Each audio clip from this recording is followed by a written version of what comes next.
War on terror stepped up in ECOWAS as re-elected chairman President Tinubu reels out new strategies.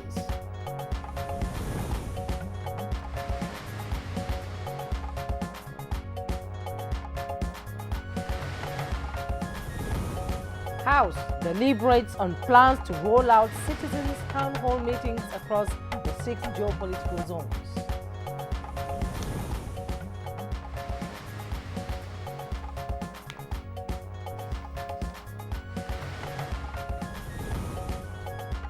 Health managers develop new strategies to fight AIDS, tuberculosis, and malaria in Nigeria.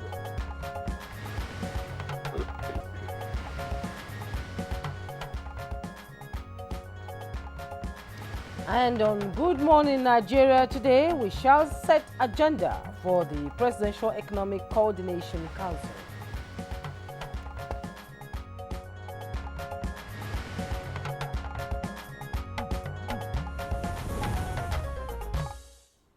Well, Jumai, it is no longer news that Nigeria's economy has created realities that are forcing many into lifestyle changes to cope with the times. Indeed, every Nigerian is coping around, around this time, and it's not just a Nigerian thing. Actually, the whole world is coping, and concerned persons believe that their situation requires serious commitment to change the current inflation patterns, driven mostly by alarmingly high food costs and other variables. Well, one of such commitments is a Presidential Economic Coordination Council inaugurated early last week to strengthen the economy. Now, this council is to midwife an economic stabilization program to, among other things, promote a new energy security initiative that will increase on-grid electricity from about 4.5 gigawatts to 6 gigawatts in 6 months. Indeed, and the stabilization program will also target an increase in oil production to 2 million barrels per day within the next 12 months, while moving barriers to entry of investments into the country to enhance competitiveness. And that's a good one there. Indeed. And these stabilization efforts will also promote the country's goals in agriculture and food security, as well as health and social welfare. Now, this is in addition to some fiscal measures to help improve access to finance for the housing, manufacturing sectors, and MSMEs. And there are also plans to get the sub-nationals involved through matching funds to aid in the growth of MSMEs, as well as a development fund targeted at growing Nigeria through a single-digit interest rate loan portfolio housed in the Bank of Industry. Now, the Bank of Industry's Rural Development Stabilization Plan is expected to expand this larger stabilization plan. And this is also in addition to a mortgage finance acceleration facility, Jumai. Indeed, and the 31-member Presidential Economic Coordination Council is being chaired by President Bola Ahmed Tinubu, who has given its members, drawn from both the public and private sectors, a change to develop innovative solutions to help address the country's economic challenges. So, what should be the major priority before the Presidential Economic Coordination Council? Our panel of guests will be joining us shortly to speak to the issues. I welcome you to Good Morning Nigeria on this note, the first for the week. I am Victor Azu. And we're reaching you live on the network service of the NTA, and newspaper review will come in the course of the program. I am Chuma Yesuf. But first, let's get the highlights of the news from Mina Daniels. Hello, Mina. Hello, Jumai, Victor. Good morning, Nigeria. Here is the news. President Bola Tinubu has been re-elected chairman of the ECOWAS Authority of Heads of State and Government for the second consecutive tenure. He was at his 65th session of a committee held in Abuja. At the session, Nigeria made a new commitment to boost the fight against terrorism in the ECOWAS sub-region, with its counter-terrorism center located in Abuja. I urge ECOWAS to leverage on the capability of the Nigerian National Counter-Terrorism Center, NCTC, which is widely acknowledged as one of the best on the continent. We must invest in our infrastructure and cultivate a conducive business environment to empower our communities to stimulate growth and build resilience against external shocks. Together, we can pave the way for a prosperous future for all ECOWAS. So, bridge. I will request Mr. Vai to please become our special envoy along Togo to do a round clock walk with our brothers in Mali, Burkina Faso, and Niger. Vice President Kashim Shettima has assured the Nigerians that the present administration is committed to creating an environment where merit is rewarded and public servants feel valued and motivated to give their best. This was why I presented awards of recognition to outstanding public servants at the second edition of the Nigerian Excellence Awards in Public Service held at the State House, Abuja. 44 persons we are here to honor set in motion a chain of action to build a culture of hard work and commitment to noble principles in our public service.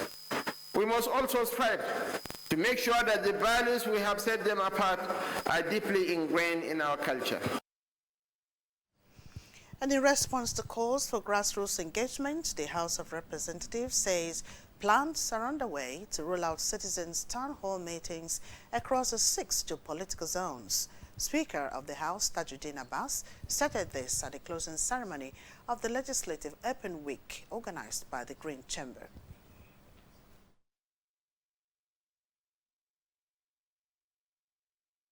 We are a gas country, and today, by virtue of the passage of the PA and the continuous support of the National Assembly, we are getting this done on behalf of our country, and the country is benefiting from it. Our president is succeeding. Our constitutional amendment process will also adopt a citizen-inclusive approach.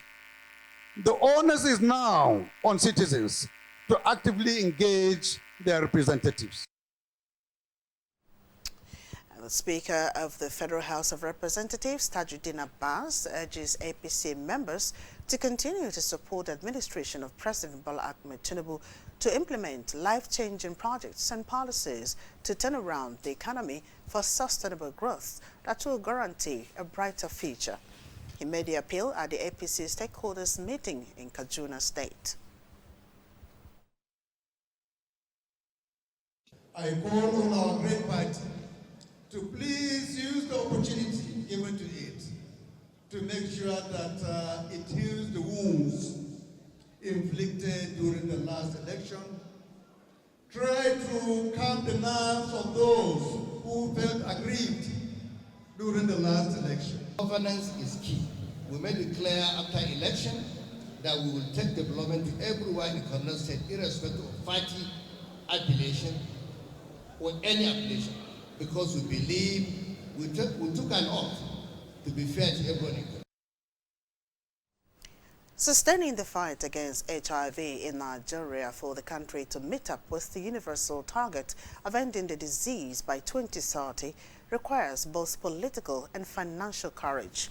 This is the position of the Director General of the National Agency for the Control of AIDS, Dr. Temitokwe Ilori, as the agency organized a retreat for members of the House Committee on AIDS, Tuberculosis and Malaria. Well, that's the news at this time. Good morning, Nigeria continues with Jummai and Victor after this commercial break.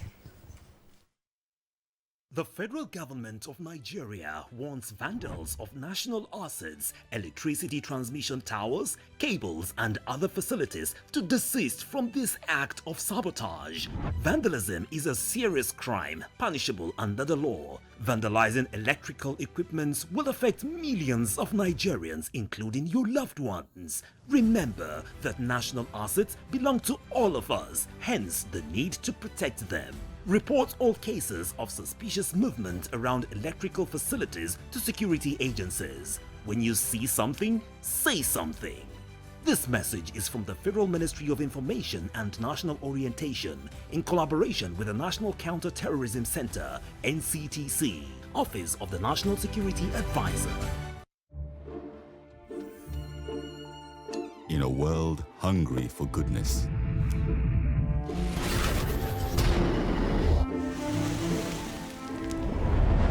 with a splash of golden terra oil, a mom can transform a frown into a smile. Make a lunch hour a happy hour. Change no thanks into yes please. Provide care when our nearest and dearest needs it most. And resolve family feuds without blowing a whistle. Providing tasty, nourishing family meals is all that matters. The world needs moms, because where there are moms, there is hope, happiness, and love. Golden Terra Oil, or pure love. The new Milo 3-in-1 Milky and Creamy is truly milky and contains calcium. No need to add milk for that rich, creamy cup, which helps to nourish and energize your kids. Milo! Drink that, don't go for it. Hey, life na highway, be I just stay for my lane. Full speed ahead, oh, no limit in my way. That don't make them my back, nourishment to give me spark. So I go shine my shine and I will go for it. Go, no limits, go for it. Go, drink that, don't go for it.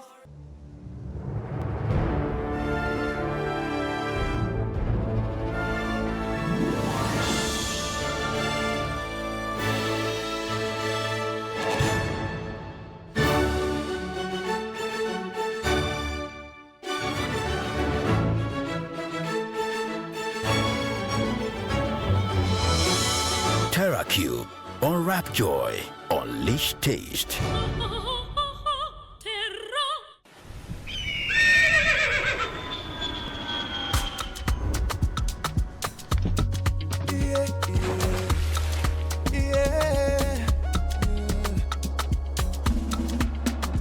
From the Atlantic across the savannah to the Sahara, we rise, a land of the free, we know they tire. We dream great, our spirit is undying. Resilient, rooted like palm tree, we sway in colors, with undying demand. We make solutions, we ignite passion, yeah. Ethnicity is unique, we have more than just a nation. We are Nigeria, strengthening unity. We know they carry lives. We are Nigeria, together live the dream of a land with great destiny. We are Nigeria. I am the real Nigerian. Brought to you by the National Orientation Agency, NOA. All right, thank you for staying with us on Good Morning Nigeria. And up next is newspaper review.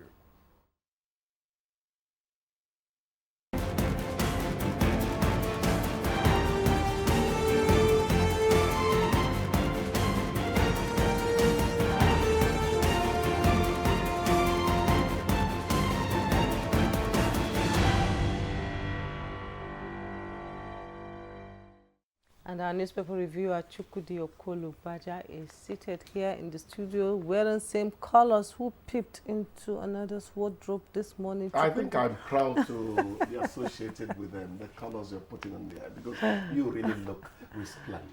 Thank you. Good morning. And that's not flattering. Yeah, I know. I like the fabric. It's good to see you. Same here. Good morning, Victor. Good morning. Good morning, Nigeria. And next time, don't peep into her wardrobe. Abi. So let's begin the deal with the leadership newspapers here. And it leads with a major headline: racketeering, air passengers lament as touts take over ticketing. You can find that story on page 4, and it has a diagram which illustrates what's going on. Passengers are stranded at airports as flight delays and cancellations linger. Touts take over ticketing at the nation's airports. Aviation stakeholders also blame forex crisis, Dana air suspension, and 1-hour flight from Lagos to Abuja costs 200,000 to 250,000 naira. Interesting. Interesting indeed. And then above the nameplate, ECOWAS must fund regional security to tackle terrorism. That's according to President Tinubu, newly re-elected chairman of ECOWAS. Court orders ex-minister Umar Farouk to account for 729 billion naira. That's on page 9. Lifeless body of UNN student found in drainage. You can find that at the bottom right of the front page of the leadership papers, and the story is on page 6. Well, let's leave the leadership here, but not without telling you also that on page 4, there is this story that bandits kidnap ex-NLC president, 2 journalists' families in Kaduna. That one is on page 4. Let's go to the Daily Sun now. And the Daily Sun leads differently. Mass protests in universities. That's on page 6. Unions begin demonstration over unpaid salaries. Students of federal, state, tertiary institutions can apply for loan now. That's according to NEL Fund. Okay, the Sadia Umar Farouk story is also just to the right of the nameplate of the Daily Sun. So we'll leave that. And at the bottom right of the front of the Daily Sun, Jonathan Akpabio Clark, governors to attend Niger Delta Stakeholders Summit. That's on page 27. Jumai, I think I should invite you here just after telling you that NDLEA naps Chadian Oshun Monarch, Youth Corps member for drug trafficking. That's on page 4. You know, let's quickly go to the New Telegraph now. And above the masthead, we have company income tax, that's CIT, revenue from banks, others rises by 91.1% to 531.26 billion naira. You find the details on page 4. And for FG exempts Gencos, Discos from withholding tax payment, details on page 8. And below the masthead, NDLEA smashes cocaine syndicate, arrests couples, recovers 2.1 billion naira drug in Lagos. Details on page 30. 2023 budget extension, concurrent running of 2 budgets will fuel corruptions. That's attributed to Nigerian lawyers. IPOP, don't worsen Nnamdi Kanu's problems, Obidigbo tells Igbo politicians. And the headlines we have in the New Telegraph: terrorism, work towards creating regional standby force, Tinubu tells ECOWAS leaders. With Ryder, as he was elected chairman, re-elected chairman. Senegalese president leads mediation with Niger, Burkina Faso, Mali. Expert fingers Al-Qaeda in Goza, multiple suicide attacks. And at the side piece of the picture story, Sanu Nasu to hold state national protest ahead of strike. With Ryder, student loans, NEL Fund on board 36 state-owned tertiary institutions. While National Grid collapsed again by TCN, details on page 8. 30 trillion Ways and Means, Senate extends probe period by 2 months. You find that on page 2. Savings from subsidy removal shall be used to make life comfortable for Nigerians. That's coming from Sage on page 11. At the bottom plate of the New Telegraph, bandits kidnap nation blueprints journalists, wives, children in Kaduna. With rider abduct 79-year-old ex-NLC president. NUJ appeals to security agencies to rescue abducted journalists and their families as police declare manhunt.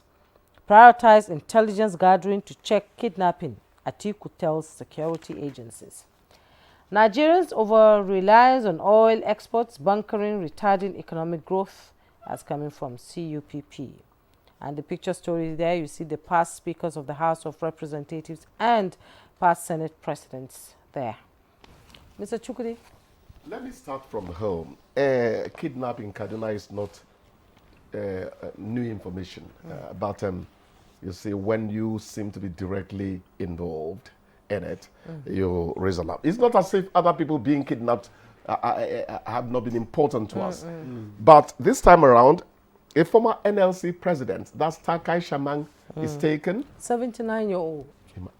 79 years old. It doesn't make sense. Doesn't at all. A year away from being called an octogenarian. It's not right. What if he doesn't survive the rigors he's put through? But then journalists were taken as well. Actually, the NUJ is asking security agencies to please try to work on retrieving from these people abducted blueprint and nations and Kaduna nations of his correspondent as well. And their families. And their families. Jumai and their families. It's a hideous scheme by people whom I simply would call heartless. Is it drugs? What level of hatred is leading to all this? Nigeria, we healthy, is being abused, directly by some people. And that's not good for us. And that's a warning for journalists to be careful. Very careful. And the worry is, why journalists? Is it related to their work? If it is, the clan indeed has reason to worry. That's what it means. Exactly. Okay. I was just going to say that sometimes it's not all the cases that are kidnapped for ransom. Some are motivated by other reasons perhaps, and you begin to wonder. Politics sometimes, it could be anything.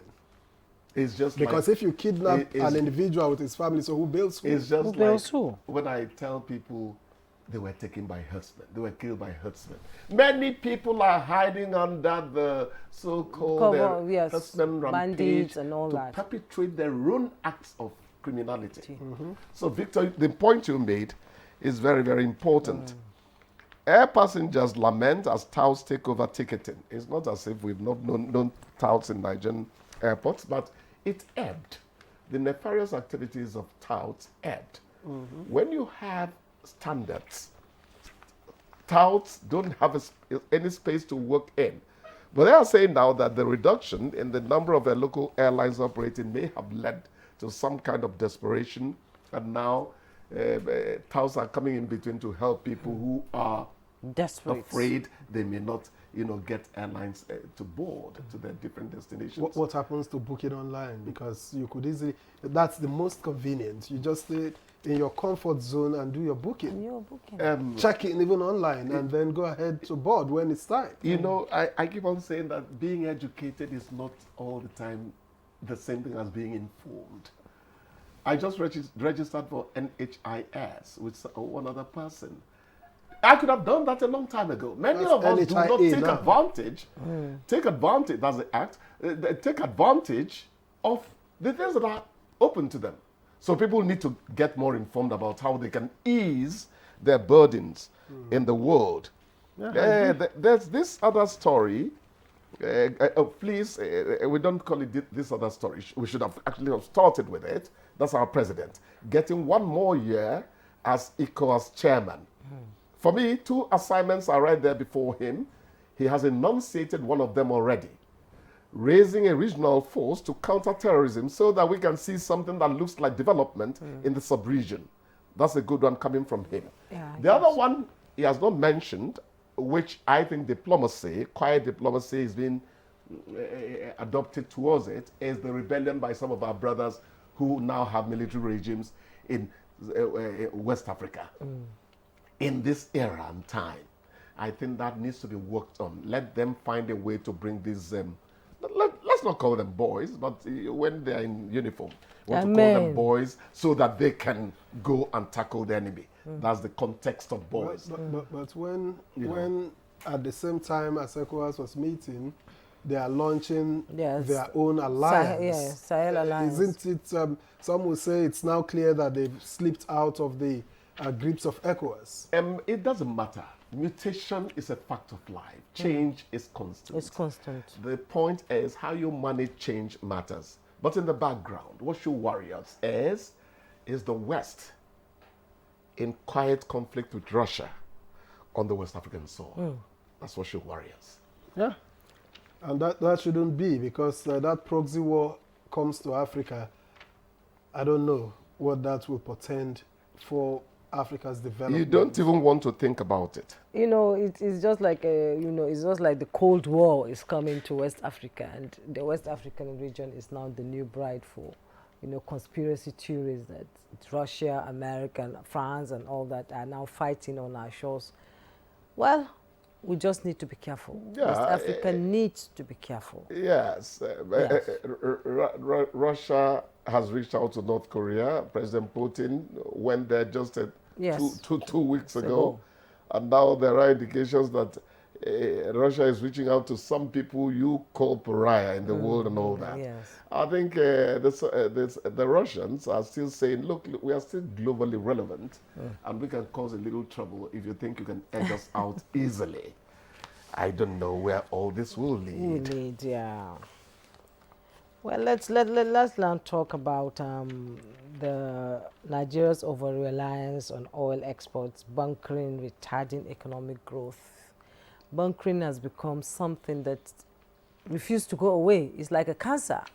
That is because the rule of law is not as punchy as it should be on our shores. When people talk in this country about things not happening the way you say, it's the rule of law that has a problem.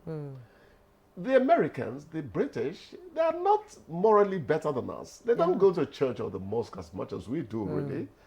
But they are deterred by the fact that when you perpetrate one or two things, the long arm of their law will catch up with you. That's it. So let's get the rule of law. I don't care what religion, what tribe a man comes from. Get me the criminal in religious uniform, or the tribal bigot who is actually, at the end of the day, a criminal. That is the point. Let the law work. And all these things. Makes the point for, that makes a case for strong institutions. Yes, strong institutions, Victor. Strong institutions are not strong individuals. There are many things President Biden of the United States cannot try. He cannot try, no, you understand? I'm not saying that our president is trying we're just talking about a place where institutions can really hold you back. Just before we go, we have a minute to go. Mass protests in universities as unions begin demonstration over unpaid salaries. Yes. And then, and the unions they are really talking about, it's not ASU this time around. I put something down there. Yeah, they're talking about non-academic NASU and SANU, and they are complaining that a breakdown in negotiations over withheld salaries and other grievances, as the paper puts it, is the reason. They are saying that's the reason they this problem have been existing it has been existing for a very long time. It is a recurring decimal. Yes, it is. And for those of us who are not very good in mathematics, it's almost insoluble.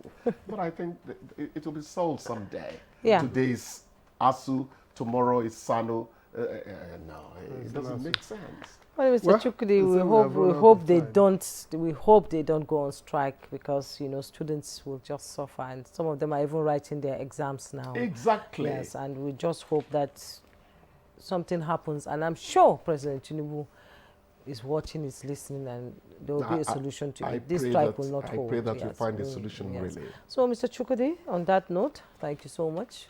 Thanks for having me as usual. As usual. Thank you. It's been a pleasure. Thank you. So we'll take a break now. When we return, our conversation on setting agenda for the Economic Council will be next. Don't go away. A good farmer is a craftsman of the highest order. It is said, great farmer, great nation. No farmer, no nation. Yes, let's set the ball rolling to build that great Nigeria where good food is in abundance, affordable and easily accessible. The Renewed Hope Initiative, RHI, an initiative of the First Lady of the Federal Republic of Nigeria, Senator Oluremi Tinubu, CON, is aligning with the vision and aspiration of the administration of President Bola Tinubu, GCFR, and is organizing the Every Home a Garden competition. The competition is under the scope of agriculture of the Renewed Hope Initiative. For the competition, women are encouraged to immediately plant a garden at home, such that the harvest can provide adequate food on their table and enough to give their neighbor. This competition is open to only women. She must be a first-time farmer. The garden must be in her home, and it is open to women in every state of the Federation and the FCT. Interested participants should do a 30 seconds video and a picture of the garden, which indicates its location, to the office of the First Ladies of their various states. The winner of this competition will be announced in December 2024, and the winner of the competition goes home with 20 million naira. Women, join the train. Be part of the food revolution in Nigeria. What are you waiting for? Let's get to work. This message is by the Renewed Hope Initiative, RHI, an initiative of the First Lady of the Federal Republic of Nigeria, Senator Oluremi Tinubu, CON. Sir, you think you're in club? Remove your glass. You cannot wear your sunglasses on here. Mention something a Nigerian would ask for when buying suya. Rice. It's hard. I know all these beautiful women, guys. It's hard. This job is not allowing me to be free of my step, to just tease and back to being the host. Are you in a current relationship now? No. No. Yamisi is just a friend. Yes. You're single. Yes. He's single. Maybe they can mingle. Survey says.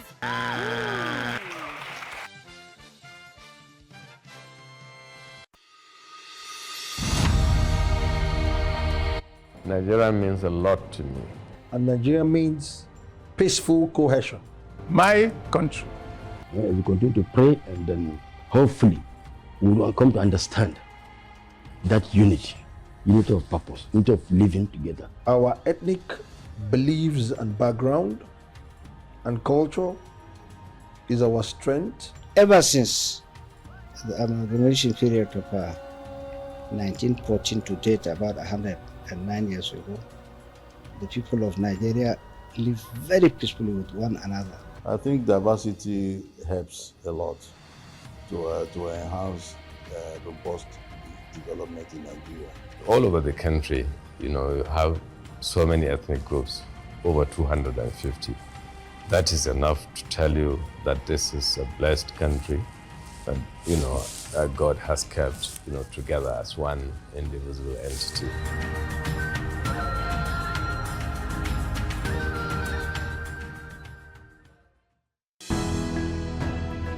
The counsel of our fathers. I will urge and advise our younger generation to use talent and brain to sort out problems, not arms. Nigerian youths, let's build our nation together.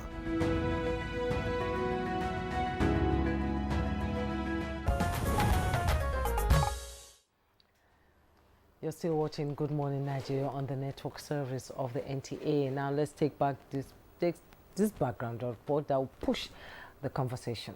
We'll be right back.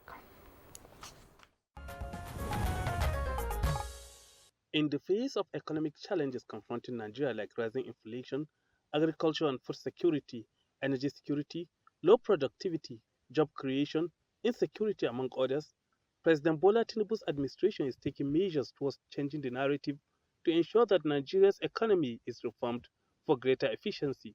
The president, while launching the Economy Stabilization Program aimed at revitalizing the nation's struggling economy, inaugurated the Presidential Economic Coordination Council. The target of the council include injecting 2 trillion naira into the economy in the next 6 months, boost electricity generation to 6 gigawatts within 6 months, increase oil production to 2 million barrels per day. Others are the creation of over 4.7 million new jobs, agriculture and food security, healthcare, social welfare, and physical measures. To drive this initiative, President Tinubu and Vice President Shatima will serve as chairman and vice chairman of the council. Other members are Senate President, Speaker, House of Representatives, Chairman, Governors Forum, and 12 ministers. The organized private sector is represented by Aliko Dangote, Tony Elumelu, Abdulsamad Rabiu, and Amina Maina, among others. Guests on Good Morning Nigeria will be x-raying what this means for Nigeria's economy, how to realize the objective, and how it will impact Nigerians.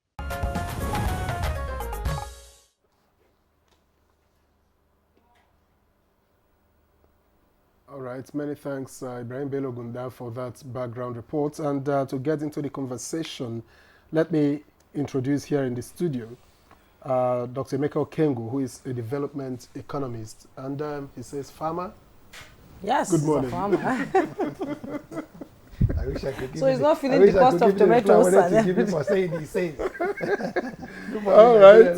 It's a pleasure and to be here. Also joining us here in the studio is Dele Kelvin Oye, President of Nigeria Association of Chambers of Commerce, Industry, Mines and Agriculture, NASIMA. He represents Nigeria's organized private sector. Good to have you on Good Morning Nigeria. Good morning. And we have joining us from Kaduna another regular, Professor Yushawo Ango, Professor of Finance, Entrepreneurship, and Deputy Vice Chancellor, Academics, Kaduna State University. All right. I'm happy to be here. Thank you. So let's begin the conversation from here in the studio. Let me begin with Dr. Okengu. What do you make of the council, which has just been inaugurated, the membership of the Coordination Council, which has the private sector very, very well represented? Thank you very much. A laudable, commendable program. You could say recreating the ERGP, if you may, because it's molded in that like. Membership also well intentioned and well spread. But you talked about the private sector, so maybe I could focus a little bit on the private sector. Apart from the private sector, there's also another sector they call the real sector. Okay, when you have the organized private sector, you also have the real sector. Maybe the 10 ministers that are supposed to be listed, that are supposed to be, could be able to give us some inkling. However, I don't think we should end looking at that council being able to solve the problems, because the council will need to work with documentation. I would have been thinking that after the announcement of a council, there would have also been technical working groups or technical working streams. Okay, so that what happens is that in now breaking into sub groups, which I hope they will, or staying together as a council, okay, which they should, the target is almost the same thing that the ERGP had. Remember that the ERGP also had a target of injecting 2 trillion. Now, I would have thought that why they are invited the big wigs, more of them should be brought in there, is for government to be able to now raise this pool of funds, maybe even more than 2 trillion, okay, and then begin to now look for those, areas, those niche areas. When government says we are going to be providing or producing 5 gigawatts of electricity, now what are these electricity streams? What are those, areas that we can be able to impact? Because government is talking about a period of 6 months. So we'll probably be looking at methanol fuels, we'll probably be looking at cell fuels, we'll probably be looking at methane, we'll probably be looking at hydro, we'll probably be looking at hybrids. And then when it comes to food security, and I'm glad he mentioned food security, I thought that what we should now be looking at are those innovative solutions that can begin to now make food available within the next 180 days. But in that council, I also think that there's a critical, agency of government that I thought would have been very, very, important to be there. And it will be the ICRC. Okay, the ICRC, the Infrastructure Concession. Why? Because for you to get what they call an FBC based on an OBC, and OBC is an outline business case, and FBC is a full business case. I'm trying to make this point so you can get to where I'm going to. Usually, the OBCs are unsolicited. They are when you now have this huge program or viable project, and then it's not captured in the budget. You can actually submit an OBC. Now, at the level of OBC, the ICRC clears your OBC and then allows you to now do what they call an FBC. And against that FBC, they issue you a certificate that now takes that project to FEC. You'll be shocked how many of such projects that FEC has approved, to run on concessionary, basis or on PPPs. Now, I felt that it would have been very important for that council to also look at such projects. And I can share one, which I've been involved in, that has the capacity, proven capacity, cleared by ICRC, cleared by FEC, okay, that has the capacity to generate a minimum of 5 million jobs within its 360, time cycle of operation. And it is in, the food industry or the food chain. So when we're looking at the council, no doubt about it that there's no member announced there, that you can fault as a council. But I think it's now us now focusing on the TOR, okay, of what the council is supposed to be doing. I don't expect, Dangote to have time, or Tony Elumelu to have time, or even the president to have time to begin to now look at the nitty-gritties of where to put a power plant. But I think they will be more interested in how do we now get the funding. Okay, you guys come and now defend this project. You want to do A, B, C, D. Put them under the hot seat. Something like a dragon den, if you may. And then the moment you are able to now get that, clear from them, the money you're looking for does not need to go through the National Assembly or whatever. Because there's a pool of funds. And at the end of this, if you remember SMIS from the central bank, where at one time government now got, banks to be putting aside, I think, 5% or 10% of their profit, into an escrow or a special account. Then you now have a council that can be able to now oversight or review what it is you have, and you begin to engage. I tell you, when we draw this scheme down, maybe establish what you call technical working groups, maybe establish what you call, sector specific, result oriented, programs or sectors, you will find that, this program will now take a life of its own. You've really itemized, the issues there. And, from inception, President Tinubu has always been emphatic about, rejigging the economy since the removal of fuel subsidy. Let's bring in Mr. Dele Kelvin Oye into the conversation, as the president of Nigerian Association of Chambers of Commerce, Industry, Mines and Agriculture. Do you agree with some of the things he said, especially with having a technical working group, as part of the council? And the overall economy is expected to benefit from the stabilization program. Now, how encompassing are the main key areas in this, mandate given to the councils? Well, first of all, I want to sincerely thank Mr. President, because the operating environment is very hostile and difficult for businesses. But we also thank him for also involving some of our big players, like Dangote, Tony Elumelu. But these two personalities are not members of the OPS. They represent their individual business. Okay. The organized private sector in Nigeria is made up of 5 organizations, which is NASIMA, MAN, NASMI, NECA, and NASI. So there's nowhere I can have access to Elumelu now to channel the views of the over 100 chambers of commerce to be able to impart on that committee. So the mistake we always make every time is to assume, or every time, this has been done by several governments, to pick some of these big players. And most times they go there to represent their businesses. If the person selling ordinary snail now, or somebody involved in several other sectors of the economy, how does it get impacted by decisions that affect his own sector? I'm sitting here, I have over 1 million businesses under me. In our 71 city and state chambers, we have the highest office in Nigeria. We have the highest, some of my members, like Lagos Chamber or Abuja Chamber, are bigger than the entire membership of that committee in terms of their what they provide to the national GDP. So it's always important Because the government said realize the value of chambers of commerce. Because when they go abroad, they do visit chambers of commerce. But when they are dealing in Nigeria, they tend to choose the people they want to talk to. So why I appreciate the effort, it's good to have a broad set of people there who can immediately impart the policies so that I can actually bring the views of their members and how they are affected. If not, you are going to have a situation again where people just go there. They only think of the few people that have been selected there, and the impact is not total.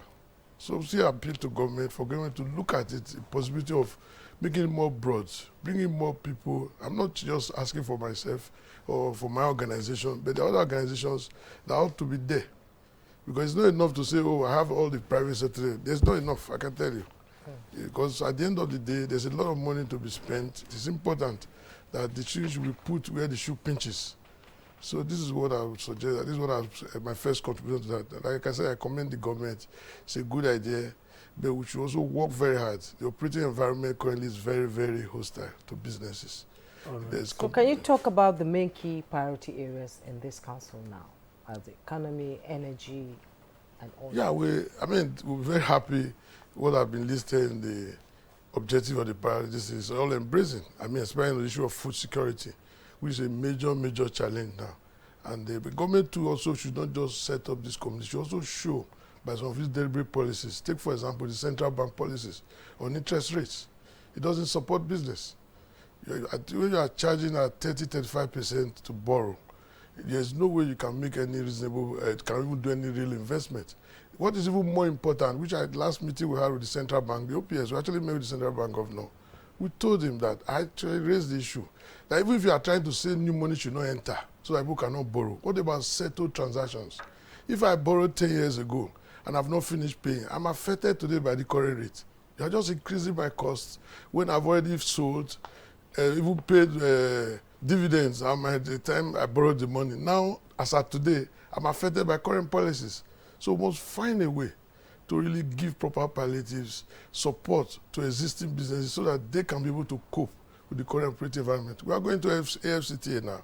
We need to be able to compete. I cannot see a central bank that is charging 18% at MPRO. What do they need all the 18% for?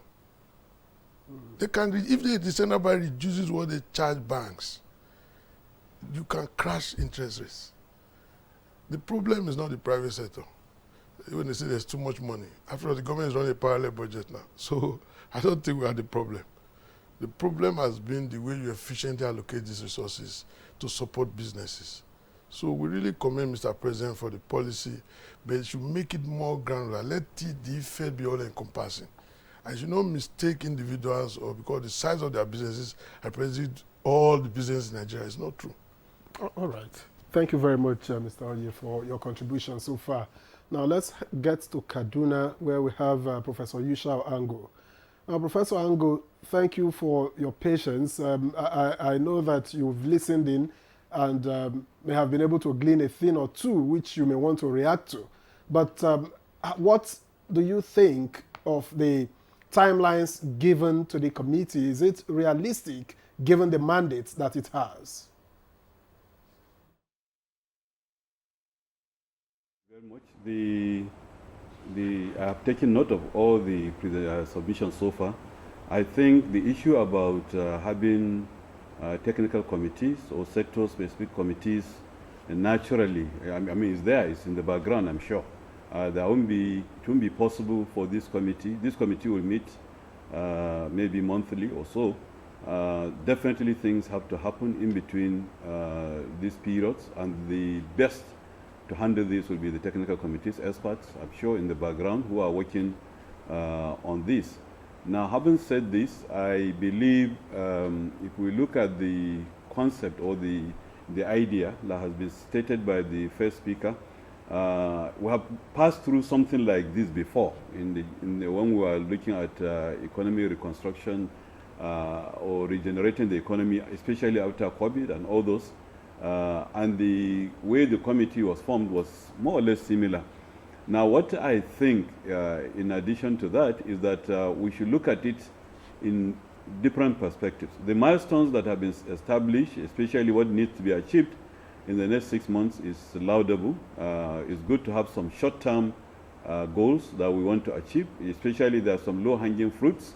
The president said something about the fact that we are generating only about 4.5 megawatts is something that we should not be happy about, naturally.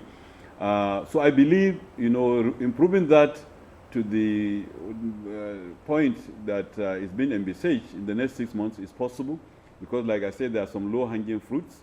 The capacity, the generating capacity in Nigeria is about over 13,000 or so, if I remember. And that means there are some of them that you need something to be kick-started, so that they can start production. Or there are some, probably the issue is getting enough gas, so as to power them. So I'm sure they will work along that line and ensure that those low-hanging fruits are taken advantage of. But I think in the long run, what we need to do, especially with this, is to ensure that, yes, we have some short-term goals. We want to invest 2 trillion in this period. But for this economy, we need something, and for this committee to look at something in the medium term, to also look at something in the long term. I think we need something that will last not just periods of crisis, but that will last a long time, maybe this administration and beyond, so that we can actually plan long term and medium term, especially as it affects the economy overall. I will return to you, to give us some of your views. But let's return here to the studio where Dr. Okwengo is seated. Let's itemize some of these measures that the president has talked about, and how should the council proceed in actualizing its mandate in these areas? Okay, let's take energy. Energy says 4.5. No, not megawatts, gigawatts. Gigawatts. It's gigawatts. Yes. Now, is it doable? Yes. Medugri will give more than that, just by focusing on hybrid solutions to the sun.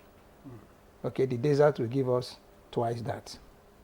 Lagos and the coastlines will give us twice that if we focus on what they call, thermal energy solutions, where you put turbines inside the sea, and these two, I've mentioned, are both, sustainable.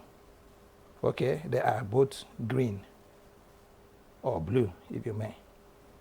But what you need to do that is technology, and that's why I'd be more interested in seeing the ministers and the technical working groups, because that's actually where the meat of the job is. Okay, it's not to be assumed. When they were doing the ERGP labs, the framework was set up for everybody to see. The sector experts, that were supposed to be engaged in it were all identified. And then, work groups, were now given assignments to begin to now develop these documentations. Now, in this case now, I won't even be talking about documentation. I will now be talking about blueprints. Okay, you now have documents that can now be invested upon now where you have a council that you need to go and take that document to. So you go to agriculture and food security. The president at his inauguration had talked about, I think, 500,000 hectares of land, and then supporting youth agriculture, which is even in this, document now, supporting, young people to get into agriculture now. That support, is very heavy. That support has to do with 3 major things. Thing number 1, giving them the skill. Thing number 2, giving them the instruments. And in this case, there are 2 levels to this instrument, hard and soft. Okay, when you're talking about, maybe your software solutions that can be, like he talked about the imagery, and then you talk about the equipment that they be needing to be able to do this. And in these days where you have virtual agriculture, where, you have, like China now has a pig farm that's about 100 stories, taller than the biggest stories you have, and they're farming pigs in there. You now have vegetable farms that are 30, 40, 50, stories are virtually. You also talk about hydroponics and aquaponics, apiculture, et al. Now, this is where that support now needs to be given impetus to. But you just don't wake up in the morning and go and start ordering, equipment for ABCD. They have to now be based on realistic outputs, what they call cash flow, evaluations. You just don't carry a loan and put. You need to now do a proper evaluation. From 2018 up to about 2 years ago, I was involved, in the development of a bioeconomy for Nigeria. It was a project, that went to FEC.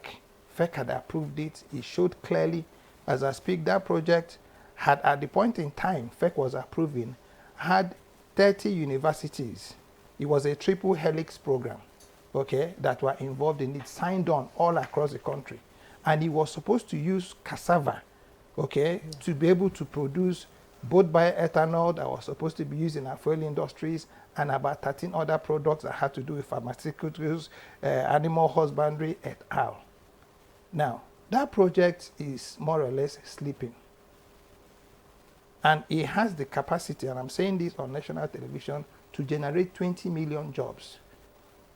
Create a new economy for Nigeria, had been adopted by FEC. But unfortunately, not under this administration. And maybe nobody has brought it to the notice of the president, because we have, that's what I'm saying to you, that ICRC would have been one of those agencies that the president would have called up to say, give me the list of all, concessionaire, deals that we have gotten into here. And let us now see the ones that has to do with technology transfer, technology acquisition, and then rail sector development support. You'll find out that this project already has a life. On our own, running that project, we have not injected money, and it is there for people to see. ICRC was there 2 weeks ago, and we're amazed at what we could do, without the support of government. Now, let's go to the third one now, which is health. When you're talking about health, I come to you, each time I will sit here, I want to use Medugri. Atisemin, at one time, became the most, or one of the most sought out, phytos, okay, for the treatment of malaria. Yes. Medugri, under the Ministry of Health, had a huge project on the grain of, the plants that they could extract atisemin from. What has happened to that project today? I think it was a woman who was a director. I think she was from that area. I don't know. I'm not so sure, so let me not say what I don't know. If that program is still breathing. Imagine a situation where you have the pharmaceutical, council working with the people under my brother's purview, because most of the people he's talked about are just not only traders. There are also companies who are into extraction, okay, who are into processing, who are into aggregation. Imagine if, my brother Dele had about 10, 20, 30, 40 people extracting artisemia, and all they needed was the support of government to be able to now get those phytos, those extracts you need to begin to make medication. Yes. That's how you build that coordination. You understand what I'm saying? Now, you talk about security or national security. Security is a two-way thing. It's a chicken and egg, okay? Now, first and foremost, when you're creating safe corridors, for instance, okay, like the kinetic and the non-kinetic, you're creating safe corridors based on what you're going to be offering. Again, let us use the worst, okay, or where we have our worst problems in Nigeria, maybe the Yobe or the Bay, Yobe, Bauchi, Yobe, Adamawa, Borno axis. Now, how many people know that the best, granites or the best rocks to make cement is in Adamawa? Yes. How many people know that Borno, where you come from, has the best copper, which is the blue copper? How many people know that Bauchi, has a hill they call Ligi Hills, that is the hill of barite? Barite is an ingredient that you use in making drilling mud. Now, imagine a situation where you now begin to now focus on establishing those mines. Coal mine in Adamawa, surprisingly, somebody will say, okay, right? Barite mines in Bauchi and Medugri. This will take 1 million people. You put them into what I call, in parentheses, free to come in and move out prison yard. Every morning they walk into that prison, you lock the gate, yes. Very happy. By the time they are leaving the prison, all they're thinking about is sleep, because they are dog tired. Now, this is how the white people were able to have held us down, and there were no crises. If I had time, and I've told you how they quelled, the Kano crisis. So the point I'm trying to make is that the president, in his wisdom, has thought out this good program. But the moment you begin to assume, And this is where in development, you know, you are now walking the tightrope. Never assume anything. Put everything on the table. Let's have your framework, and then be able to now, you know, argue against those things. Not the things we imagine you're doing behind. No, why would you do so? When they were doing the ERGP, everybody who was involved in that project, every step of the project was known. Okay, who are going to be playing what roles? There were calls for proposals. You know, like I'm saying to you now, one of the greatest things I think that President Tinubu will do, should do, is to be able to ask for these projects, okay, that were in operation. Now the look at existing projects that are there. Nasima comes here and says to you, oh, the people you put in representing us are not our members. He says to you, I have 1 million members, and there's no way our 1 million members can reach these two. That's huge. It's not something to be taken lightly. And he goes to say, it's not to put me in the committee, but to make it possible for us to be able to give you that access to know, you know, what our needs are. Now, if they are not in the council, they can now be in the technical working committee, you know, or a group that can be able to now present a paper that can benefit from this 2 trillion if the target is 2 trillion. So we must give responsibilities to everybody. Council, your role is to aggregate 2 trillion and then review every document, you know, every proposal that is coming. Technical working committee, don't give us documents, give us blueprints that are fundable and that has clear returns on investment, that has a first roll of 180 days, and then the medium and long term, you know. Well, like talking about blueprints. Now, because you are a farmer, I'm going to ask you this as well. Yes. Food cost is a major driver Yes. of the current inflation that we have in the country. Yes. If you have access to the committee, what would you be telling them regarding food security? I will take them to my resource center in Kuje. I keep telling you people, those who have come have come. As I'm talking to you now, by tomorrow I would have had 3,000 seedlings of yams in my bags. By tomorrow, next tomorrow. I'll take them there to see and say to them, let every community in Nigeria that has 300 people have something like this. And there are young people now who are doing soilless agriculture. They are all over the place.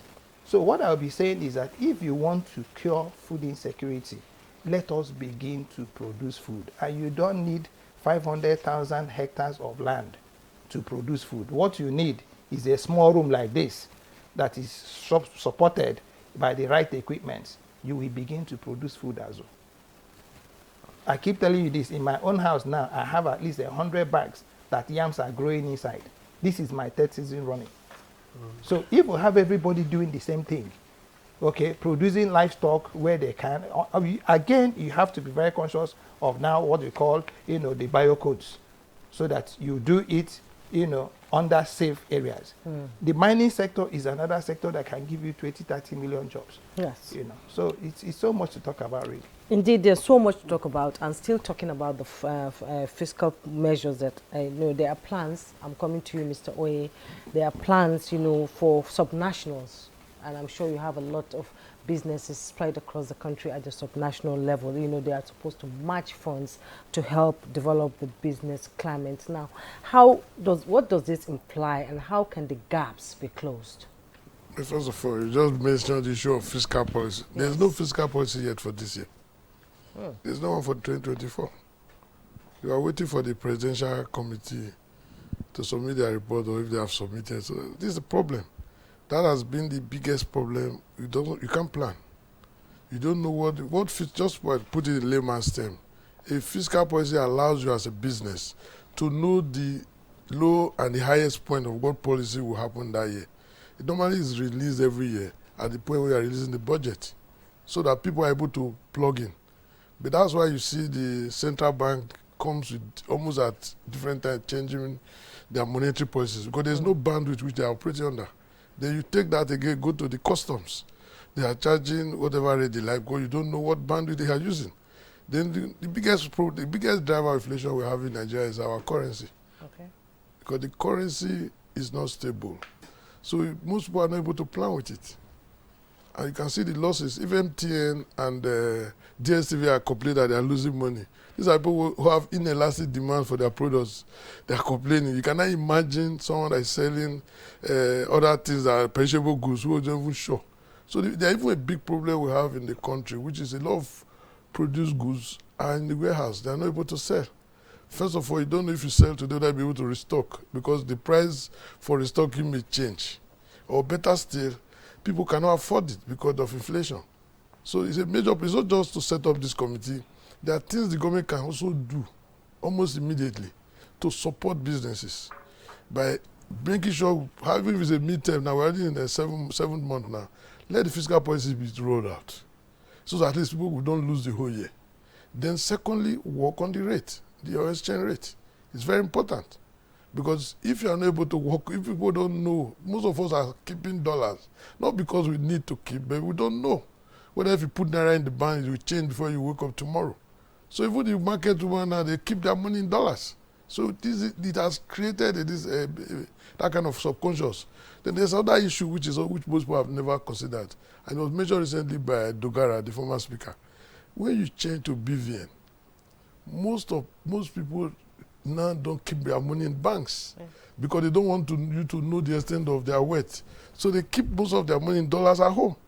So these are some policies that have been made maybe to enhance transparency, but it has backfired given our kind of economy.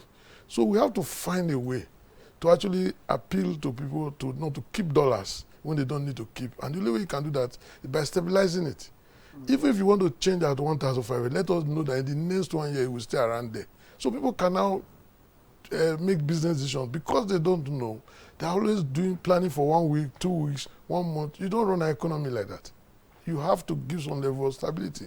And that's why the government is not just enough to set up this committee. There's need to work on the bank rates because the same government is giving interest rate through Nexim at 9% for people who have into exports. Same government is giving the loans at with BOI at single digits. So what is wrong with this? What is wrong with our commercial banks? Why can't you? It's the same economy. If you want to play unfair, to be fair, you must bring in everyone to operate almost close to those rates. I don't say the commercial banks should do exactly what the development banks are doing, but you must find a way to interrelate what they are doing. Because the man that goes to borrow from the commercial bank, how does he expect to cope? Where that's the only place you can have access to funds. So government needs to support what it's doing also with policies. I've always told them they should use more stakeholders engagement. Most times policies are rolled out, there's no stakeholder engagement. Or better still, they call people whom they regulate. If you call people regulate, they can't talk. But if you call consumers, people like us, different independent associations, before you take decisions, we just heard there's one now. The solid minerals have just brought in new rates for all their services too. Everything is going up. The same government is complaining about inflation. You can't talk about inflation if you are responsible for it. The customs rate is a major driver of inflation.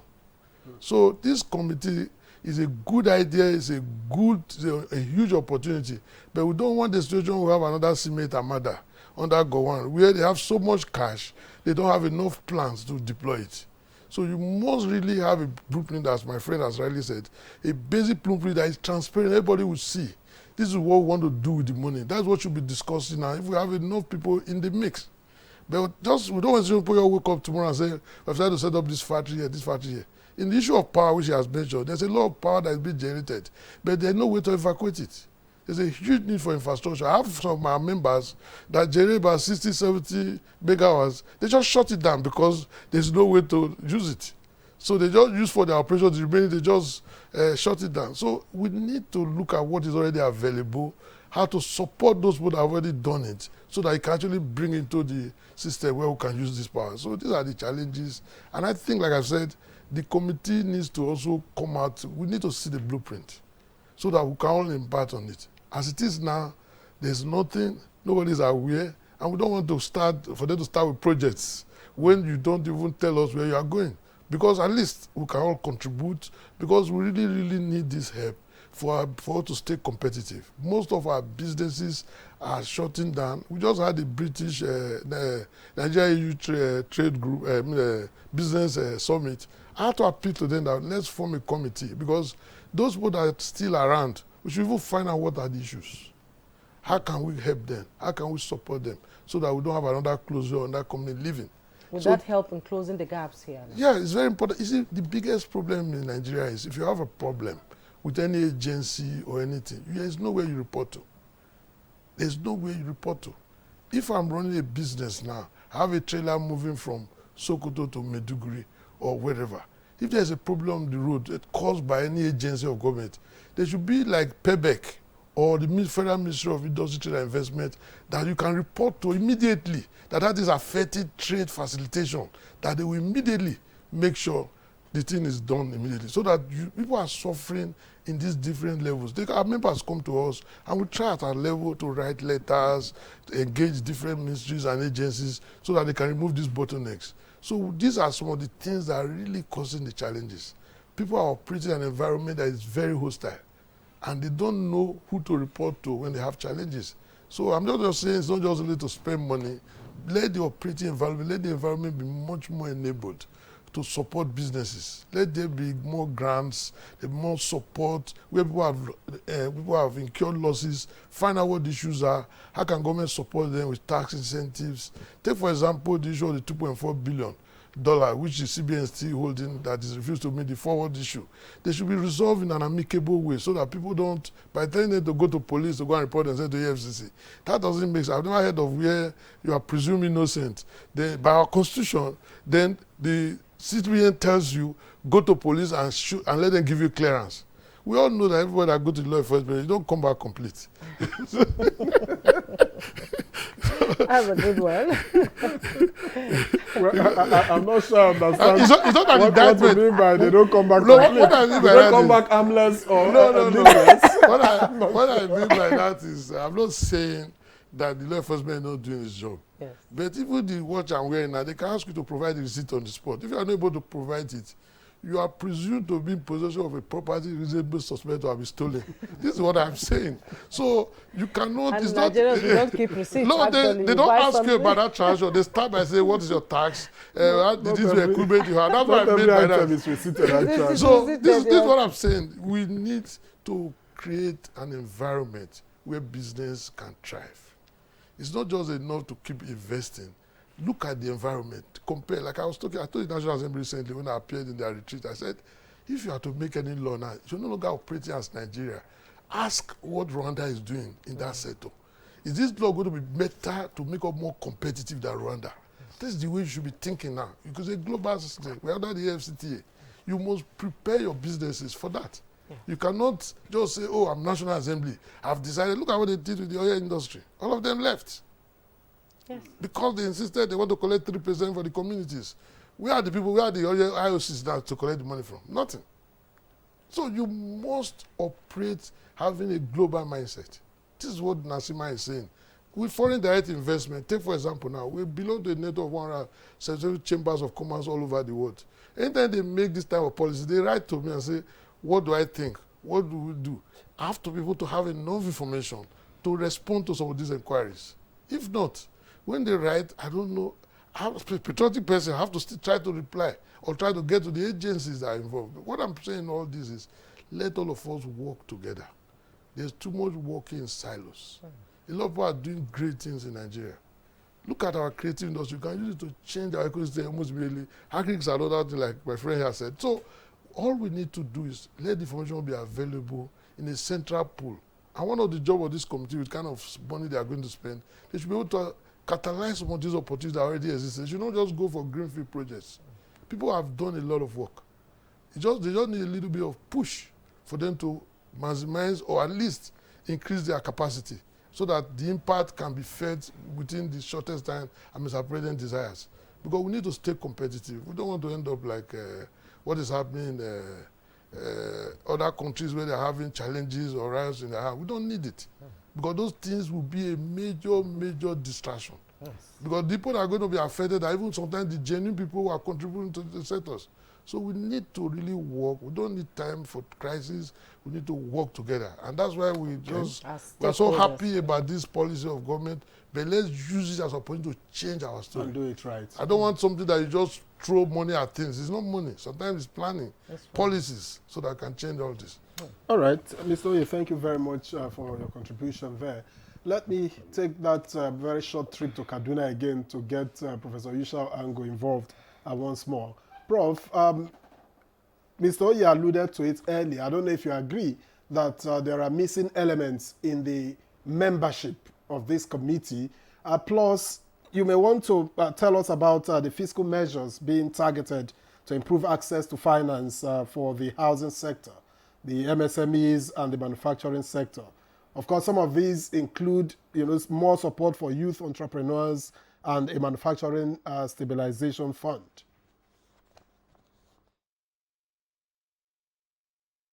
Thank you very much. The issue about constitution of the committee, I agree sincerely with the submission made by the chairman of Chambers of Commerce. Certainly, the economy, as you know, is made up of different sectors or different players. Among them, some are even below this organized, so-called organized private sector. There are even those who are downtrodden. Now, when you are coming up with policies, as is being envisaged, that will promote establishment of medium and small-scale industries, will encourage youth to go into entrepreneurship, and encourage youth to also own businesses and things like that. All of that require, somehow, for everybody to see transparently how the mechanics will be, how will these things work. So to that extent, I think the submission earlier that we need to know the structures, we need to know where, things are being worked at, so that you can make submissions, or at least be able to, as a group, make submissions is essential. I've seen also the requirement or the position that certain number of manufacturers or big corporations will also, there will be some interventions. All of these along the lines of ERGP, as earlier stated. Now, the most important thing is we want to see transparently how are these going to be identified. I mean, we know that in Nigeria, as it is now, structurally speaking, there is a lot of poverty, there is a lot of unemployment, and I believe all these measures are aimed at reducing some of those things. Now, how is this going to be implemented? I mean, how are you implementing it? Now, when we give, for example, let me give you an example of some interventions recently, that maybe 50,000 will be paid to 100,000 people for over a period of 3 months across each state, 100,000 across each state. Now, you are talking about 100,000 in Bayelsa and 100,000 in Kano. Look at the disparity, look at the population, look at the poverty index, look at the need index, I mean the reality of needs. So when we make some policies, whatever policies we make, and especially as regards this and as regards other policies that may come up, we should look at the areas of need.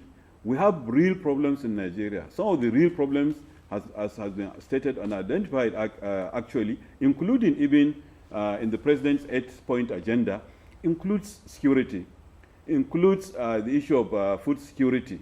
So if we are going to do this, and I mean, of course we know unemployment is a problem, especially youth unemployment. We have maybe over 100 million youths, maybe, I don't have the statistics, but I'm sure maybe 40, 50, 60 million of them are either unemployed or underemployed. So we know we want to create policies that will bring everybody and ensure that we solve problems.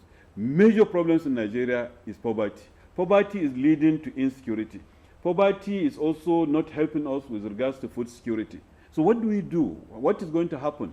I mean, is it by this some little interventions here and there that we think will resolve all this? I don't think so. I think we have to look at things more holistically. That is why I propose that we should have long-term plans, we should have medium-term plans. We should look back at policies that have been made as recent as the last regime. Many of them are about being implemented, like the CNG, combustion of and things like that. It was part of ERGP. I mean, a lot of these plans were there, but when we remove policies or initiatives that were given by previous governments, and then we start every now and then we start a new one or a new initiative, then people lose focus. I mean, for example, the previous government deliberately came out with a policy that we want to be self-sufficient, say, for example, in rice production and processing in Nigeria, and investors went that way. So much investment had gone into that way. So, for example, if a new government should come in, I mean this particular government, and do as if they are not focusing on that, then we'll lose that advantage that we have had. So what I'm saying is that whatever we want to do, we should take cognizance of the realities of what we need.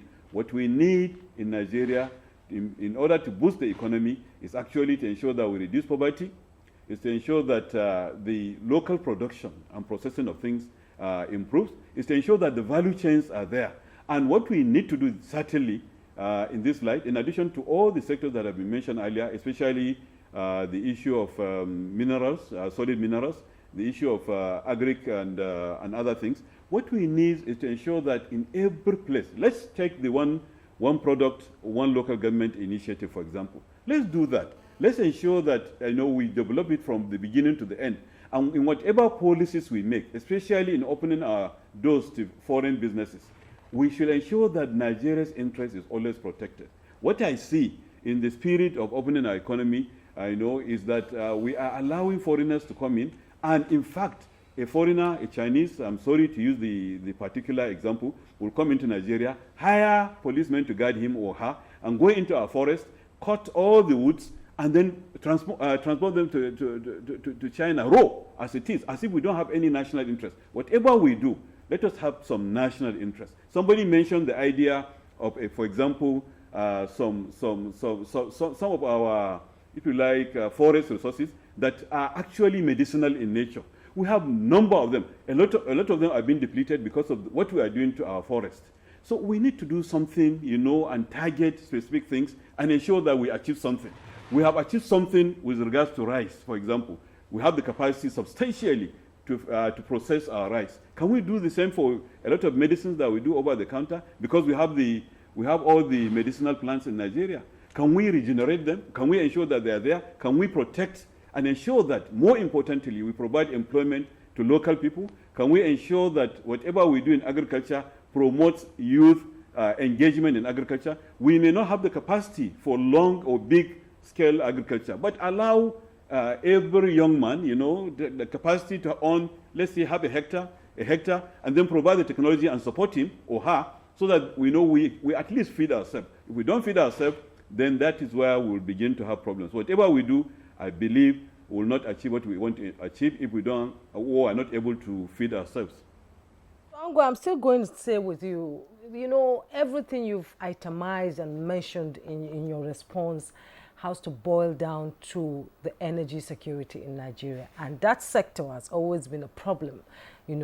Without power, no business can go on in any country. And Nigeria needs, the political will to make sure that the power sector or other sectors will prosper under a policy that really works. The power sector needs the political will of government to look into it, because we can't rule out corruption in it, but still, without power, anything that is in this policy, all these measures that have been mentioned in this policy by the Economic Council, do you think it will work without energy to fuel it? I accept your submission totally. I'm comforted by one thing. Mr. President, when he was governor, he did some power intervention, I remember. He brought some emergency power to Lagos, and it became an issue because of the legalities of the matters then. So what I will propose, we have done some grandiose arrangements before, trying to power the nation. I remember over 16 billion or so spent during Obasanjo time. So many interventions, power related. What I will encourage Mr. President and this committee to look at is to ensure that we're to reduce, to go for local, generation wherever possible of electricity. Rather than this national grid that keeps on collapsing every now and then, wherever you have excess, then you put it in the national grid. Small, if you like, hydro plants, small, if you like, solar plants, wind-powered plants, like somebody mentioned, thermal, maybe ocean, plants, whatever it is that can be tailored to certain specific locations and ensuring that those people in those areas have power. I think that is what we need to do. This grandiose arrangement obviously is not helping matters. Now, of course, the thrust of what President Obasanjo did was to use or try to take advantage of our enormous gas resources. And that was why a lot of the plants were going to use gas. But look at what happened. I mean, we are sabotaging ourselves more or less.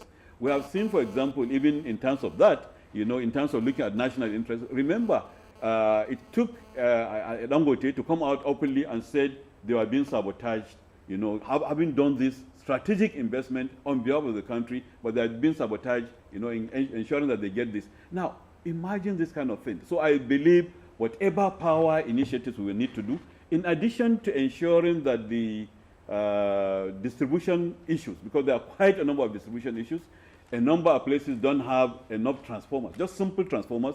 This discourse don't want to supply transformers. They've just taken everything. A community, in my own area, we had to come together to buy a transformer, and then we had to pay them, to test it and ensure that it's installed. This kind of thing, this is what is happening. So whatever, in addition to that, in ensuring that the discourse are doing what they're supposed to do, in terms of generation, let's localize it as much as possible. If a local government can generate power that will be just suitable for that local government, I think we should encourage that. Small plants, hydro, solar, whatever it is, I think will be the solution, rather than big plants like has been done before. Thank you very much, Professor Ango. Back here in the studio, let me quickly get to Dr. Emeka Okengu. Health and social welfare is also covered in this stabilization program. Attention will be paid, of course, to the provision of medicines, insurance policy, health workers, as well as primary health care facilities. So what would be your recommendations to the council? Let me share some very personal experiences. About 8 years ago, I had gone to the Ministry of Science and Technology to get into a working relationship with them. It took me 8 years to get that MOU signed. And what was it about? It was supposed to be, creating what we call, climate smart community-based resource centers, just like the one I have in Kuje, to replicate it. The National Planning Ministry then had sent in staff, wrote a report, said it was a very good idea. And then I had gone to ABU Zaire. I think I'm the only person or company that had gotten into an MOU with the ABU Zaire, Ahmadu Bello University Zaire, to deploy their research outputs on growing fodder for cattle. They had now done a research of over 24 years period where they had identified 24 species that could grow in 36 locations. I had gone to the Pharmaceutical Production Association or whatever to get into an MOU with them for them to now start commercializing some of their research outputs. One was a cure that they found for diabetes. And what was the ingredient for this diabetes? It was scent leaf and bitter leaf. But they said they couldn't now scale up because they were not able to produce this on a commercial basis. So part of what it is this program was supposed to do was to now start making certain that we had this input produced, in such a volume that they could now translate into, product outputs. 80% of the times I'm not able to see the director, talk less the minister. Which you're supposed to have access because you have ideas. It's not even ideas, we have understandings. Okay.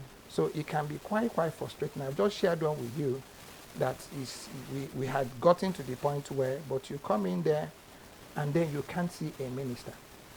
You can't even see a director. It can be that disheartening. It can be that discouraging. Okay. When you have, outputs. I was consultant to one of the agencies, I don't want to mention them, on what they call their work cluster program. And part of what we wanted to do was to make certain that you now begin to now cluster things around the CDAs, the Community Development Associations, so that you can now begin to now aggregate and then get to the point where you can start creating common shared, infrastructure. All right? The problem we have in Nigeria is that when there's a new kid on the block, 80% of the times, pray to God Almighty that they see some value, in you, not even in what you're bringing. Otherwise, everything that had happened before is swept under the carpet. And I think on this, I would have asked Mr. President, anybody who can tell him, to say, why don't you just set up a committee? And what this committee should do is to generate everything that government had approved under FEC. Let me say it. And I want a committee where anybody can go to. And then I promise you that in 24 to 48 hours, you are going to get a response why your project is stalled. I tell you today, if Mr. President does it, he will be flooded with more than 200 projects that will give him over 100 million jobs already existing. But stalled because there's some political consideration, because there's some angers, there's some I'm not interested in this, there's some I want to do a new thing, there's some it has to be my project. And it is both at the national and the sub-national levels that will shock you. It's even worse at the state levels, where you have projects that can be able to help states, and then you can't see a commissioner list a governor. But by the time they leave office, and I thought, had it been? So we are getting to that point where we no longer have time. In a country today where people wake up and they don't know where the meal is going to come from, it is a tinderbox. So food security, to now come to you directly, Azu, in answering your questions. If you want to empower youth, it is very easy to engage them, but you need to build, first and foremost, that database. You need to build a mindset. Because what the youth see now are their mates who are driving Rolls Royce by doing little or nothing. So if you want to get them to go to do something that will be more meaningful to their life, you need to rewire their head. And this is what I do. And this time I come here, I leave the studio sometimes and I get, people sending me messages. Oh, sir, we are very happy. Is it true that you have a farm? And I say, okay, let me send you a video of me. And a lot of them are getting enthused and encouraged to do so. That is the practical thing we want to begin to do. I'm doing that for my own children.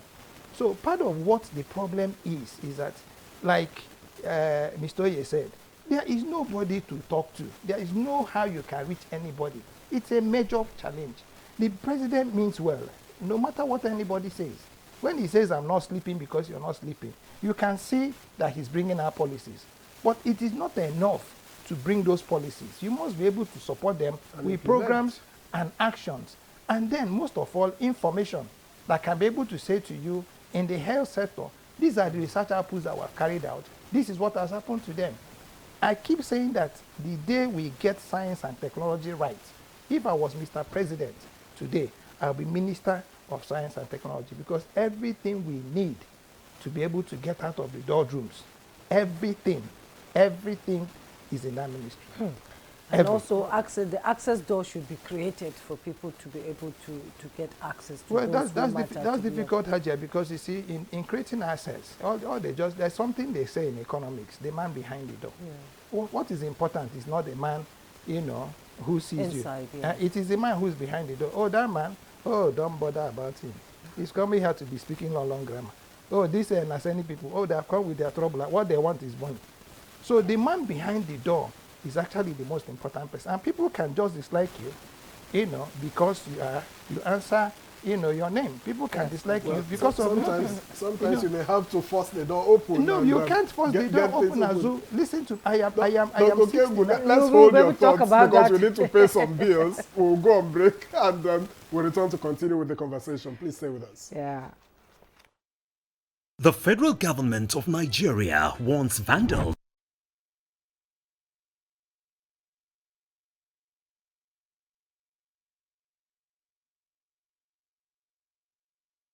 The federal government of Nigeria warns vandals of national assets, electricity transmission towers, cables and other facilities to desist from this act of sabotage. Vandalism is a serious crime punishable under the law. Vandalizing electrical equipment will affect millions of Nigerians, including your loved ones. Remember that national assets belong to all of us, hence the need to protect them. Report all cases of suspicious movement around electrical facilities to security agencies. When you see something, say something. This message is from the Federal Ministry of Information and National Orientation in collaboration with the National Counter-Terrorism Center, NCTC, Office of the National Security Advisor. Meet lovebirds Jayola and Adama Davies. Their dream of living together as man and wife has finally been fulfilled. The latest couple in town, Mr. and Mrs. Jaye Davis! but an invasion by their troublesome families was not a scenario they bargained for. Her mother moves in. His mother shows up with his little niece. Then her younger sister joins the scramble. You want to stay? Married life suddenly becomes very complicated even before it started. Follow their story on this channel as they confront every challenge as it comes. Family forever, the story of our lives. You have to move from the point where you protect and defend your religion to a point where you also recognize the rights of the other person, of the other religion, and protect it. So if I am protecting my own territory and my own people and trying to emphasize their rights and protect their rights, I should also be thinking about how to protect the rights of the others. Both Islam and Christianity recognize and defer to God, and both recognize the temporariness of the life of this world, and that ultimately we all go back to God for the day of reckoning, when everybody will render an account of his life on this temporary abode.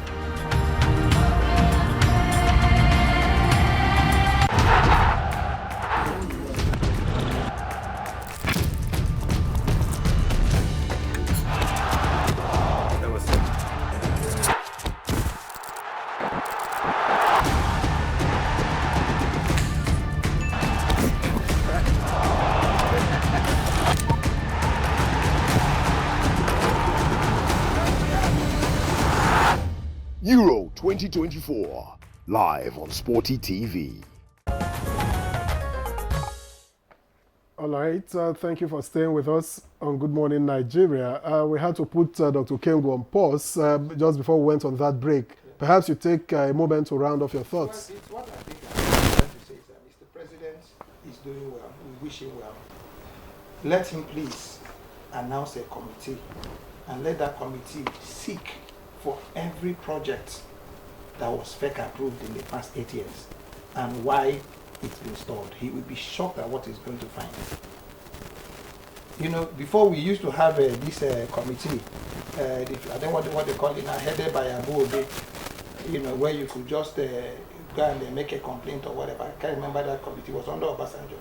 The moment we begin to make it a little bit more transparent, and President says, let us look at what was even happening before. Naseni, give me the list of all your members, those who have closed down. Those, what are they doing? How are they doing it? How do they want help? How do you support that help? Because remember that when we were doing the agro thing, it was something similar. We did it for agriculture. It wasn't well, run. And like we discussed there, I said, don't throw away the program. Okay, go after the people, that have misused it. And then make certain that you're able to support businesses. I am not, for one, I do not support giving people money. If you pay 100,000 a month now, go after the next 3 days, the man doesn't have 10,000 on him. He has just bought food, taking transport. My car had an issue from my office in Zone 1 to my house in Guarimpa. I tried to do Uber, and he was giving me 7,000. Yes. And I'm like, what is this? I'd rather start walking home. So if you have a situation like that, so it's not irresponsibility that will make the person not keep the money. It is unproductivity. So the moment you begin to go where you now start, raising this bulk, you can have it at 4 levels. Level number 1, those who are these 1,000, 1 million Mr. Ye has talked about, who are producing little by little, aggregate. It goes to level number 2. Those whose job is to be able to make certain for you to aggregate, you must have X amount of equipment, this truck, that truck, not like you had in the days, where we have the marketing bots. And then at the 10th level, the factories who will now be needing those that these suppliers are giving, you will have a country that is functioning.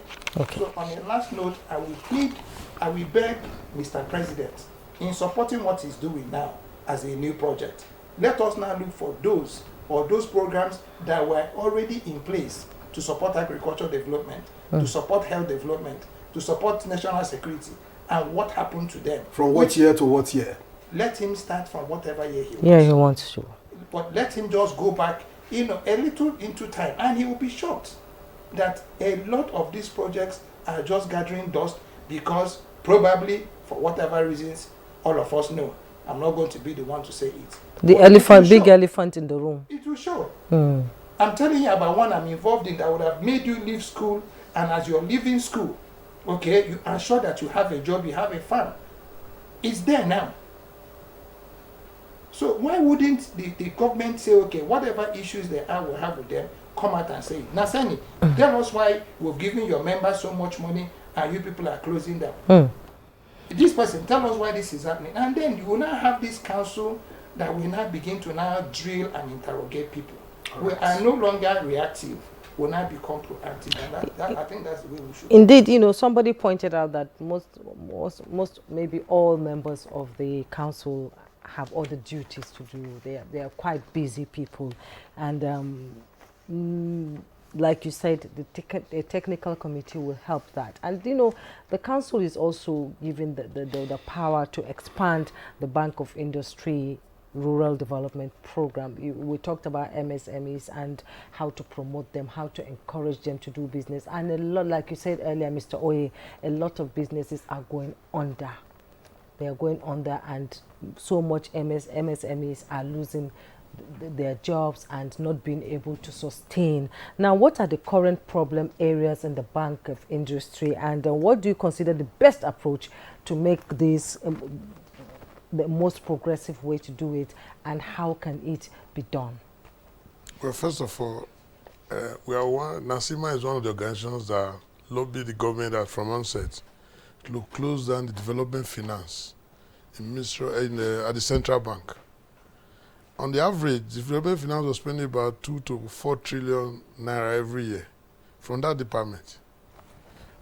When they closed, instead of taking the money to put in development banks, or even give to commercial banks with certain mandates, which is one of the easiest, because at the end of the day, but the government did not give enough. They just gave a mere pittance. Because the biggest problem we have in Nigeria is the issue of capital. There's no finance, and even when it's available, it's very expensive. Until you make it affordable for people to walk into the banks within a reasonable time and at a reasonable price, we'll be doing things in what we call a subsistence level. Because if you want to scale up, you need capital. So capital is the key, apart from the operating environment. The issue of security, the issue of infrastructure, but capital is very important. Then the regulatory compliance. We are over-regulated in Nigeria. The cost, if you ask Dangote today how much is spent on government in building that factory, it may probably be about 25 to 30% just to meet regulations. So you need to create a situation, an environment where businesses can thrive. And one of the ways you can do that is, before you make any policy, call reasonable stakeholders' involvement. Ask the people in that sector, not the people you regulate, because that's what they do. That's what they call stakeholder in Nigeria. Because if you regulate me, I can't talk when I come to you, because I know you can take my license. Both the consumer, associations like us, and several other associations that are in that sector, so that we can be able to look you straight in the face and tell you these are the problems. The government needs a lot of genuine feedback. I've been in a meeting with Mr. President one day when we went for the iftar dinner, where people were talking about a Nigeria that does not exist. Until one of us got up and said, no, this is not correct, this is the position. So the feedback is very important. And the real feedback from this program, I want to tell Mr. President, no matter how good the ideas are, if the way it is implemented, the same people, you are applying this. If you check with most of the people in that council now, there have been several committees before with different governments. I'm not saying they are not contributing or they will not contribute. We must have voices in the room that can tell you the truth. So it's very important government resolve the issue of worker salary, because that's become an overhang. Because everybody is waiting for strike. So people are not able to think in business or to plan. You should resolve it as fast as possible, because it's already causing more damage than the solution in briefs. If we need to have different sectors, different tiers, whatever, just tell them no. This is what the federal government wants to pay, and start implementing your own. If the states are coming in late, then let's know where the problem is. If local government are coming so, but you must start something. You cannot wait for every tier to agree before. If you keep waiting, they will never agree. Because we started negotiations, the governors don't show up on time. And workers will continue to suffer. So the challenge is there. So the one you have agreed, even before you have finally agreed, start implementing it. If eventually, so what I'm saying in all this is, government needs to take the bull by the horn, make the operating environment more friendly. How frustrating is it? It's very, very hostile, I can tell you. Very, very hostile. It's like you're in a war front. All right. Easy. All right. Very, very hostile indeed, according to Mr. Aoye. But let's get Professor Yushal Ango back into the conversation. Now, a mortgage finance acceleration facility is also being looked at. How would you advise the council to proceed? And, what are the obvious obstacles or pitfalls that you think that this council must avoid in order to, proceed with the stabilization program?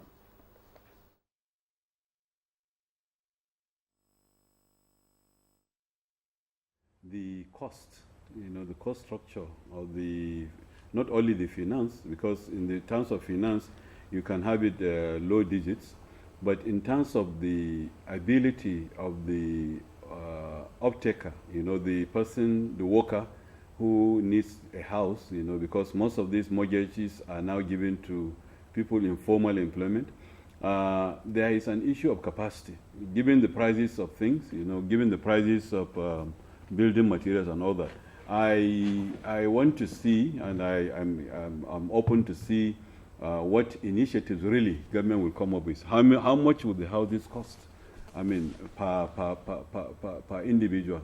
And so long as the idea is that we are going to go along the previous, what we used to have, then I think there's a lot of challenge there. Now, what of the informal sector? What do we do with the informal sector in terms of assisting them as far as housing aspect is concerned? I've seen the various initiatives of the present leadership at the Federal Ministry of Housing, and I believe they have the expertise and they have the experience. But I believe one thing I will suggest, what that will probably reduce this, is to ensure that whatever it is, we use local materials. And by local materials, I'm not even talking about cement or things like that. We can go into burnt bricks and things like that wherever possible, so as to lower the cost and make it possible for people to take advantage of. Now, having said this, all that is being produced or promoted here in terms of the various, economic plans that we have, the most important thing is to ensure that there is inclusion. We are ensuring that as many people as possible can benefit from it. We will reduce poverty by whatever we do. We have to ensure that we reduce poverty, and like I said earlier, we must promote employment in whatever we do. So in that, it means we must have national interest first and foremost. We must ensure that whatever we do as a nation, Nigeria being what it is, Nigeria, South Africa, Egypt, for example, they have, history is looking at them, the whole world is looking at them, and the African continent is looking at them. I think it is about time that we develop something, that people will look up to us. It's a shame that for some things we now look onto Rwanda, for example, certain policies, people should be looking up to us.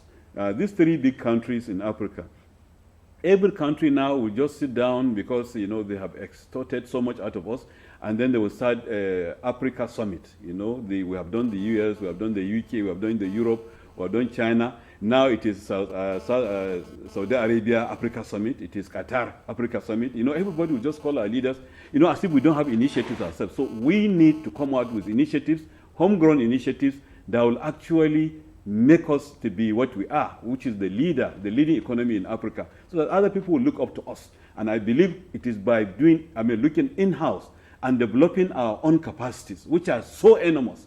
I think it is in doing that that will bring out the best in Nigeria and perhaps the best in Africa, and so that Africa or the global community will take notice of us.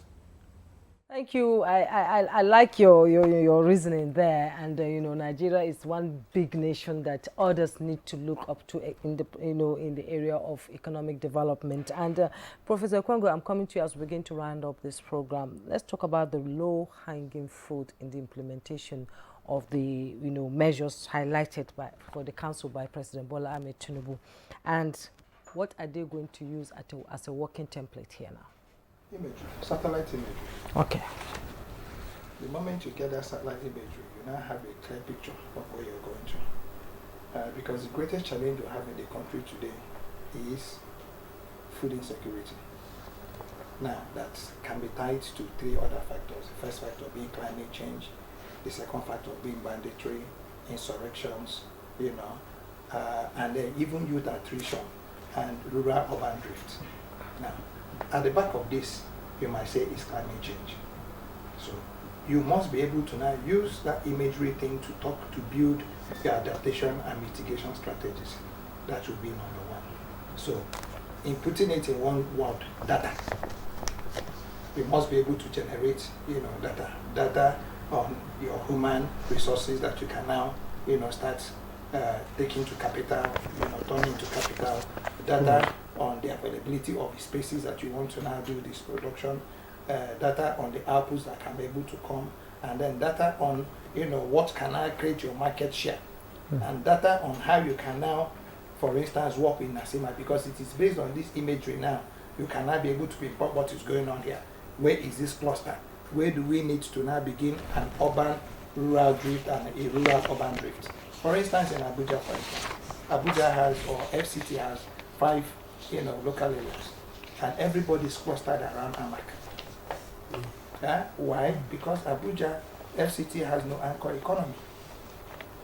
If FCT had an anchor economy, where you have lands in Buhari, people do not need to come into the FCT. You cannot begin to build. But everybody is now clustered around, the butter and the honey. And what is it? Government patronage. That's just what can give you a clear example of how you can begin your urban-rural drift. Okay? So the second, which is also very important, will be your youth engagement. The moment you begin to sow hope, what is most important, is that there's a proverb in Africa. It says that the hunger that has hope does not kill you. When you're very hungry and you go home and your wife says, wait for 5 minutes now, the food will soon be ready. You find out somehow there's some adrenaline, but imagine a situation where you go back home now, where they say, mommy, there's no food, or daddy, there's no food. So we must begin to sow hope, which is what I think President Tinubu, wants to do, to show I am here, I want to do this, but we must, be very measured. Indeed. We must be very innovative. We must be very clear on what it is we need to achieve, how we need to achieve it. Okay, because around Abuja, you'll be shocked at the amount of young people that have come in here, and I'm just wondering what will happen when we'll go to the point where even with your 10,000 naira, you can no longer buy it to Baudia. Okay. Thank you, Dr. Kengu. We just have about a minute to go on the program. Mr. Oye, I don't know if you could take that to tell me or tell us how much of technology should feature in the plans of this committee to actualize its mandate. Technology is a life power, and whatever you want to do, you must deploy technology. And Nigeria has done well with technology, fintech, and I think you want. But what I want to even say for the committee, it's very important that the private sector members should take charge so that we avoid another waste. I'm not saying the government cannot do it, because it will be a lot easier for the private sector to give ideas which government can use as a blueprint to deploy the resources. Okay. Transparency is very important. They also need stakeholders buy-in. If you add in an imperial way, very difficult for you to resolve the issues. So you must listen more to the people through the various stakeholders within those sectors. And we have a president who listens. Thank you. Yes, we have a president who listens. Okay, Dele Kelvin Oye, president of Nigeria Association of Chambers of Commerce, Industry, Mines and Agriculture, NASIMA, also represents Nigeria's organized private sector. Thank you so much for your contribution to the conversation. Dr. Emeka Okwengu, development economist, as always, it's a pleasure. Maybe we'll find time with Victor to come to your farm and see how it's done. Yes, one of these days. Encourage you so that you can start. So that next time I'll go and say, farmer. No, you come. Yeah. Yes, and yes, indeed. And from our Kaduna studio, Professor Ishao Ango, Professor of Finance and Entrepreneurship and Deputy Vice Chancellor, Academics, Kaduna State University. As always, we thank you so much for your time. Thank you very much. And a farmer too. Thank you very much. That's great. Victor, we are surrounded by farmers. Indeed. and that's Good Morning Nigeria for today. Thank you so much for staying with us for this time and listening to what our guests have been saying. Thank you so much. I am Juma Yusuf. And I am Victor Azu. Many thanks for joining us. Enjoy the rest of your day, and I'll see you some other time.